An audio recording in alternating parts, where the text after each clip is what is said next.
Let's start right here in the UK, where Chancellor Rachel Reeves has just given a major speech on her plans to grow the country's economy. Let's get straight to the main points. Rachel Reeves has given the green light to a third runway at Heathrow Airport, saying it was badly needed and would create at least 100,000 jobs. Moving on to GDP. The Chancellor says the government has changed course on public investment, spending 2.6% of GDP on average over the next 5 years, compared to 1.9% planned by the previous governments. Reeves said this would deliver an additional £100 billion of growth, enhancing capital spending. And Reeves is hoping to create Europe's Silicon Valley, restating the claim that the Oxford-Cambridge growth corridor could add £78 billion to the size of the economy by 2030. Well, our business correspondent Theo Leggett joins us live from Heathrow now. Theo, so the deadline for proposals to get this Heathrow runway underway is this summer. You've been covering this drama for over 20 years. How significant is this announcement for UK exports and jobs? It's a very significant statement of intent, Mark, but it's unlikely to reap economic rewards for some time. And that's because this is a colossal project. It's expected to cost somewhere in the region of £20 billion, $25 billion.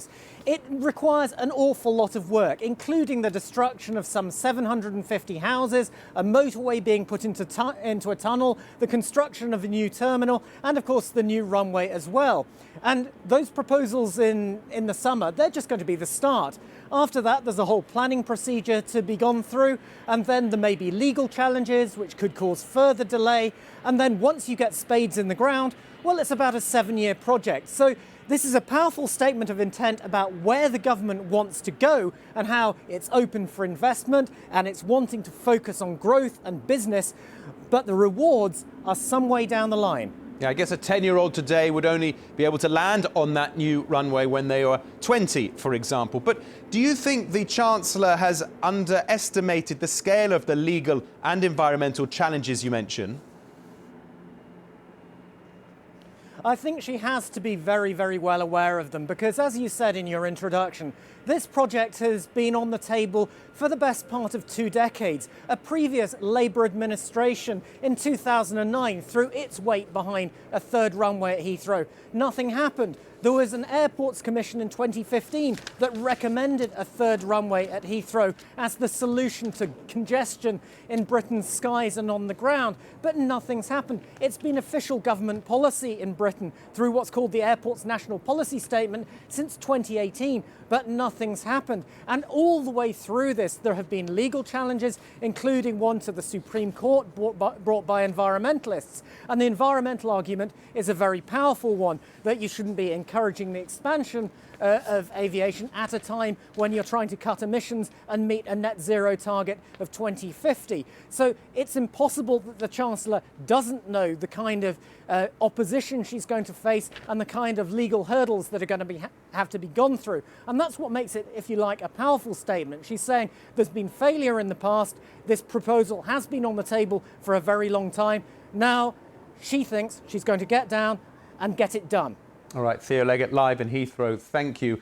For much of Rachel Reeves' speech, she was talking about economic growth and net zero going forward hand in hand. Well, I've been speaking to Lord Brown, who ran oil giant GP for many years and now heads up an investment fund focusing on green technology. He told me Heathrow and other UK airports do need to be expanded, but it must be done with the transition to net zero in mind.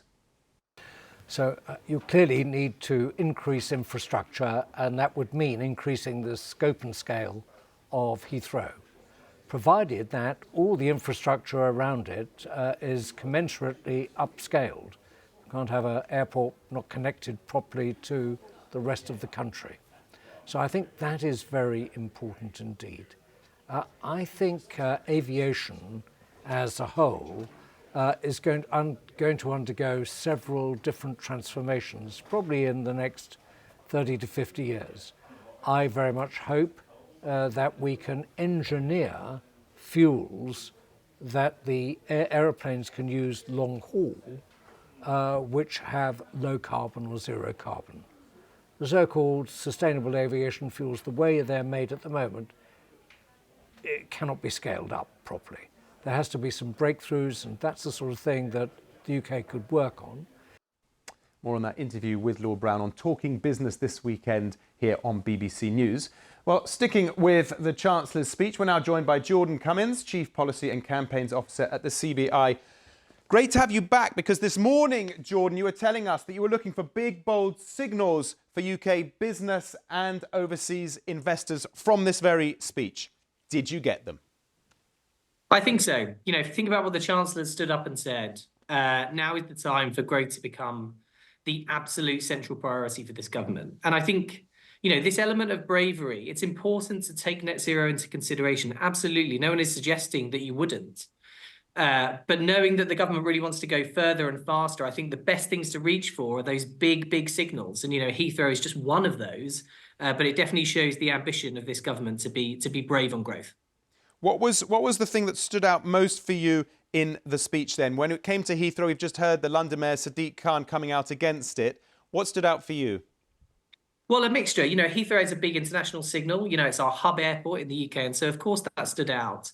But also the sense from the Chancellor that skills and innovation and a sense of place are also equally important, and making the industrial strategy work is central to this. You know, Heathrow is obviously one thing, but it's not just about that. There's lots of enabling things that the Chancellor has available to her to do. And I think she's really tried to spell out some of those wider priorities today too. So the balance stood out for me, which was nice. There was a focus on trade with America, India, and resetting relations with the EU. Going to be a lot of talking points coming out of what she said there.